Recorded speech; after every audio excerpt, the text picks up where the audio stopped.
Hi all അസ്ലാമു അലൈക്കും. എല്ലാവർക്കും love കുക്കിങ്ങിലേക്ക് സ്വാഗതം. ഈസി ആയിട്ട് ഉണ്ടാക്കാൻ പറ്റിയ ടേസ്റ്റി ആയിട്ടുള്ള ഒരു സ്നാക്സ് തയ്യാറാക്കിയാലോ.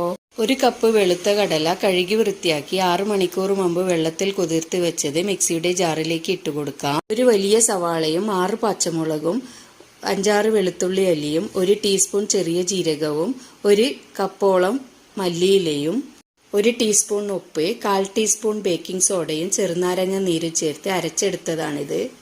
ഇനി പരിപ്പുവടയുടെ ഷേപ്പിലോ ബോൾ ഷേപ്പിലോ ആക്കിയെടുക്കാം. നമ്മുടെ നാട്ടിലുള്ള കോമൺ ആയിട്ടുള്ള പരിപ്പുവട പോലെ അറബി നാട്ടിലെ കോമൺ ആയിട്ടുള്ള ഒരു വടയാണ് ഇത്. വെളുത്ത കടല വെച്ചിട്ട് ഫലാഫൽ എന്നാണ് ഇതിന് പേര് പറയുക. 1 മണിക്കൂറോളം ഫ്രിഡ്ജിലോട്ട് വെച്ചു കൊടുത്തതിന് ശേഷം ചൂടായ ഓയിലിലിട്ട് ഡീപ് ഫ്രൈ ചെയ്തെടുക്കാം. തിരിച്ചും മറിച്ചും ഇട്ട് കൊടുത്ത് ക്രിസ്പി ആകുന്നത് വരെ ഫ്രൈ ചെയ്തെടുക്കാം. ഇതുപോലുള്ള ഈസി റെസിപ്പിയുമായി വീണ്ടും കാണാം.